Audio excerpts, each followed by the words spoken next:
Welcome back to the podcast. I'm Steph. And I'm Claire. And today's episode is such an important one. So we're talking about inclusive hiring, but it's not a vague, we value diversity kind of way. We're talking into real practical stuff, job ads, interviews, adjustments, and where things often go wrong. And also what people can do differently, whether you're hiring or applying. Yeah, this is grounded in guidance from ACAS and the government website. So this is what employers are actually expected to be doing in the UK. So if you've ever thought, why does hiring feel so stacked against certain people? This episode is definitely for you. So let's get into it. So I think a good place to start is just, so this isn't optional. Inclusive hiring isn't a bonus, it's part of employment law. Employers have responsibility not to discriminate against any stage. That's from the job advert all the way through to selection. But I think the real question is, how often is this actually enforced in practice? And I think what's interesting is that a lot of exclusion isn't intentional. Exactly, it's quite often the systems. So the processes were never designed with everybody in mind. Right, like the idea that everyone should perform well in a fast-paced interview, which actually tests your confidence, not your competence. And this is where I feel that I really personally struggle. If an interview is fast-paced, I don't perform well, and it's not because I don't know the answer, but because I need time to process. Yeah. If I'm rushed, I'll panic and say something random like, I like rainbows. And that is not a reflection on my ability. Well, I mean, it might be. But it's what's actually going on is, so what's being measured here? Yeah. It's just my competence or my reaction speed. It's not something that works well with me. Slow it down. Have that bit of relaxed talk. Don't be firing questions quickly at me. Don't have that push. Do you know, I completely get that. I need time to reflect and think about what the question is that I'm being asked. More often than not, my mind will go blank. Absolutely. And that's got nothing to do with whether I'm good or bad at a job. It just means that moment of processing, I just need a little bit of extra time to kind of work out. Sometimes as well, when questions get asked, I don't always understand what they're wanting. And again, that's not to do with competence. It's not because I'm stupid.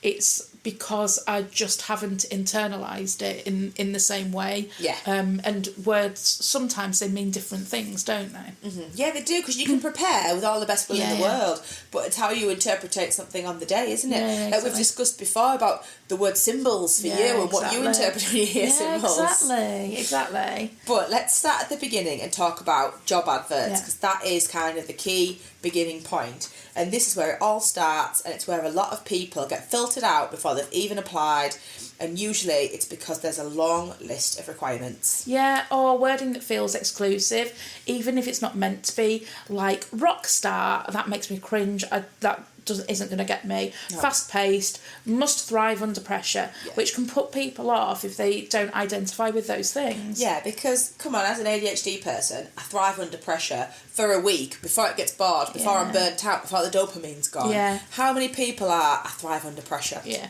But after doing some research, I found that the ACAS guidance has a lot of great stuff in it, and it keeps talking about language, using clear language, using neutral language, and focusing what's actually essential for the role, not a wish list. I think that's a really big one. It's about mentioning those adjustments early, isn't it? Yeah, and just saying, we can make adjustments during recruitment. That can completely change whether somebody applies, because otherwise people assume this isn't for me, I don't want to do it. And then I also really like that the screening process that people have at the minute is almost like you provide a CV of sorts, but it blocks things out, so there's no name, no age, no gender, no disability, no race attached to it. It is literally the required skills that you need for that role. Yeah. And I know this doesn't solve everything, but I quite like that as a basis for getting those discriminations out, or those filters that, you get that unconscious bias. It stops it straight there at the beginning. Yeah. And then because once you get to those interview stage, the bias may come back. Yeah, exactly.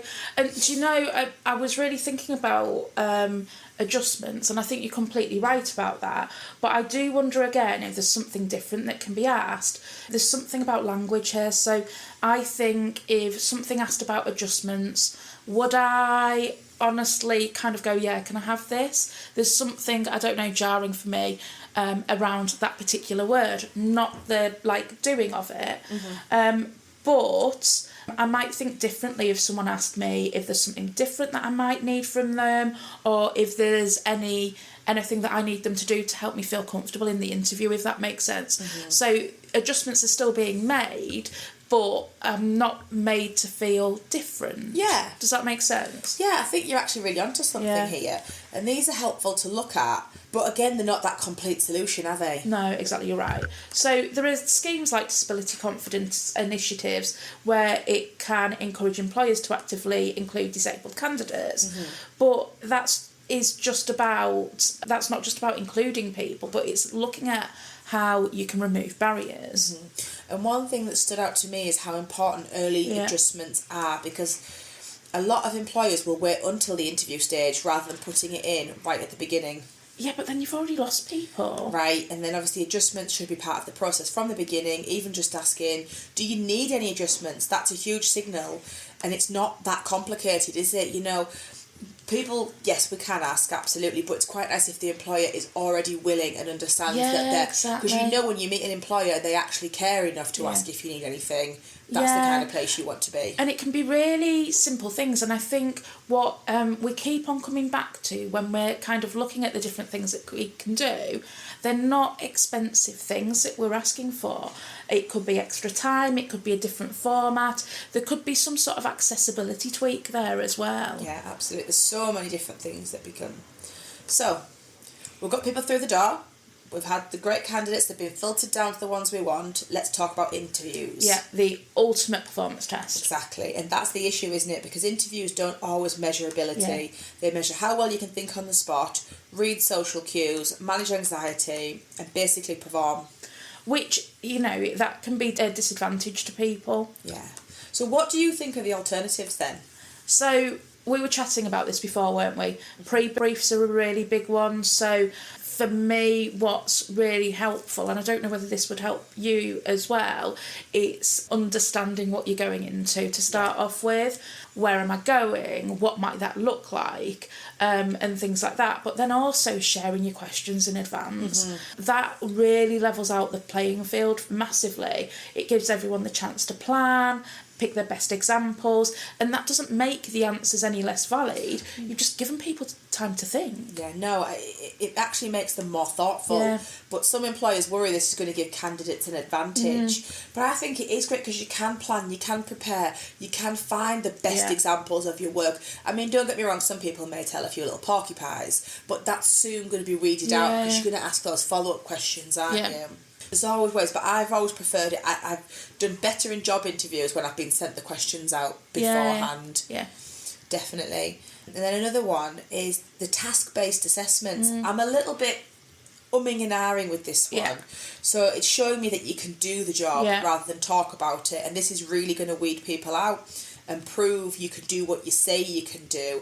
It's going to make sure you do. But then again, I get the fear of God in me when they say I've got this work-based practice to do. And well, we were talking about that beforehand, weren't we? Assessment centres are my biggest, that will put me off a job interview, and that's not because I can't do it, but actually it's quite overwhelming. So especially if you've got all the candidates together working on the same task, and then you've got people watching you. I've been in those situations where I know they're watching to see how you're interacting with different people. So not only do you have the pressure of, I need to work through this task and do this, I'm working with people that I don't know. And actually, so you're almost putting on that performance. For me, that then means that you're masking really, really heavily, and you're masking and you're being watched. So for me, you're not going to get the best out of me because I'm having to think about my conversation with people and how I'm interacting with people. So I'm not just focusing on the task in hand, I'm focusing on all of those other things.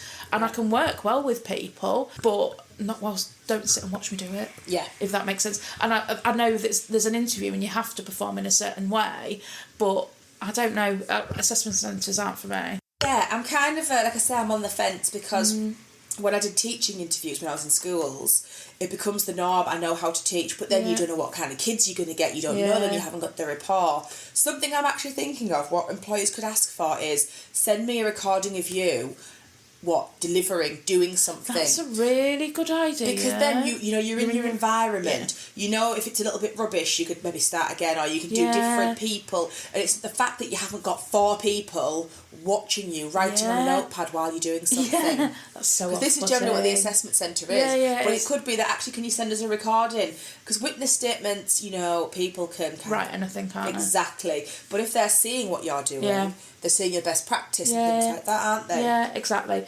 And then there's the environmental stuff. So it might be quiet rooms, which sounds small, but it can make a huge difference, especially when you're already in that high stress environment and feeling overwhelmed. This can really help. So think about things like lighting, noise, the layout. All of this affects performance. Mm-hmm. Yeah, it does actually. It does have that really high stress levels, I think, if things aren't quite right. Yeah. And I like the flexibility in format. Yeah. So I know we talk about flexibility all the time. Yeah. But it's not just the timings, is it? It's going to be, is this video? Is it a written response? Is it a practical task? It's changing it up. And I do like that a lot of employers now do that mixed media almost style. So you might have an interview, you might have an assessment, you might have a written test. And it does seem like a lot of stress and a lot of pressure, but actually it flows into everyone's strengths there, because surely there's something that we can excel at. And the key idea, I suppose, is we're measuring the ability or comfort in a specific format. Exactly.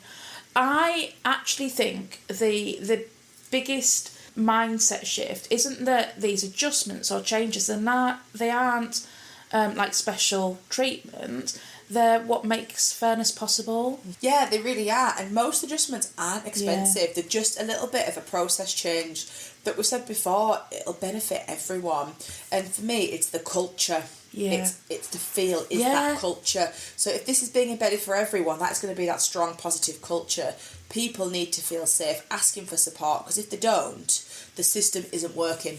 Exactly. The support doesn't stop at hiring, it continues in the job itself. It really does, and it's the most important thing. And I think a lot of businesses now that I've spoken to are wanting that culture shift, that culture change, that culture of learning as well, and developing in that sense, and seeing how the world has changed, because it's not like it was in the 80s, but we're still living in that kind of style, aren't we? Yeah.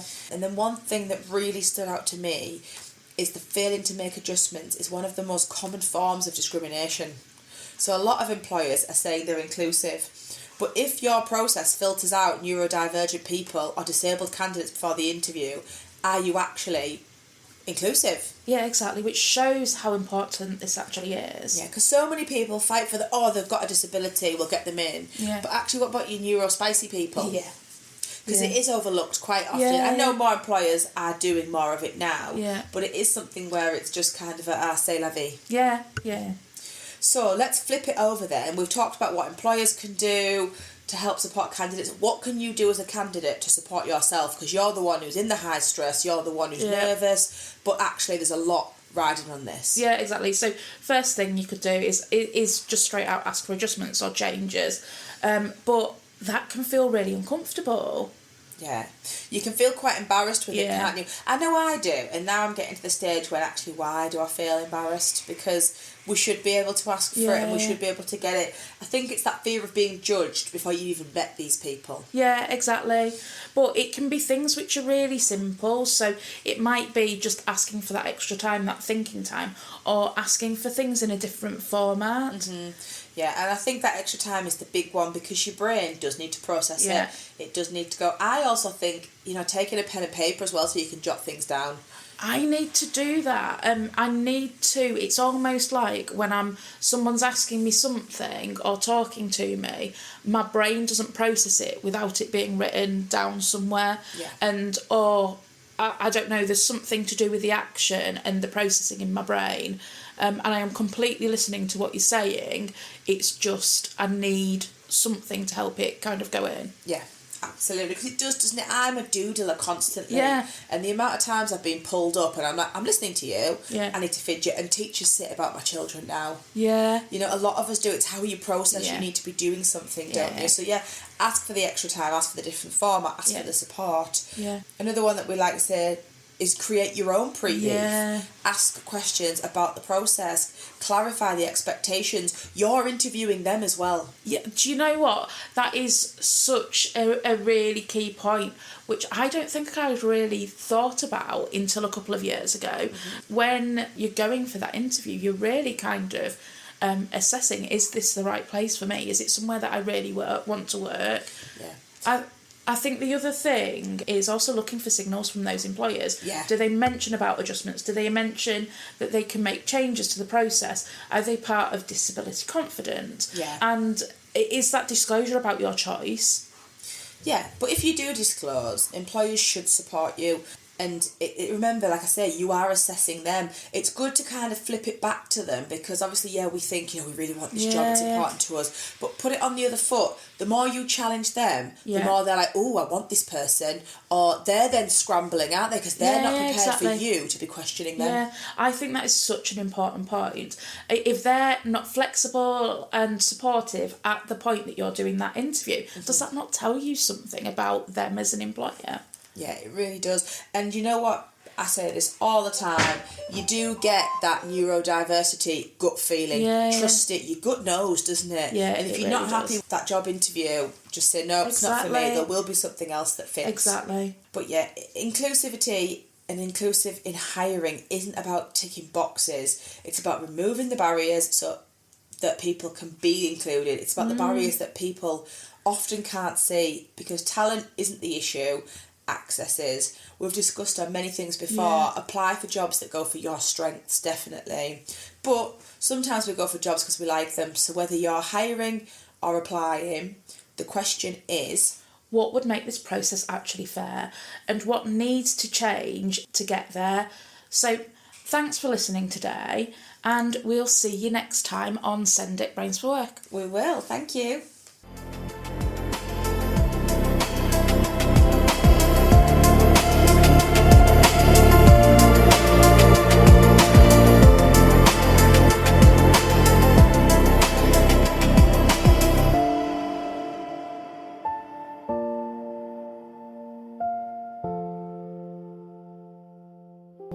Podcast disclaimer. The views, thoughts and opinions expressed in this podcast belong solely to the hosts. We are not experts, specialists or professionals and nothing we discuss should be taken as advice. Our conversations are based around our own experiences, ideas and perspectives. They are intended for general discussion and entertainment only. If you need guidance, support or advice, whether professional, personal, medical, legal, financial or otherwise, please seek help from a qualified professional. By listening to this podcast, you understand and agree that the hosts are not responsible for any actions you choose to take based on what you hear.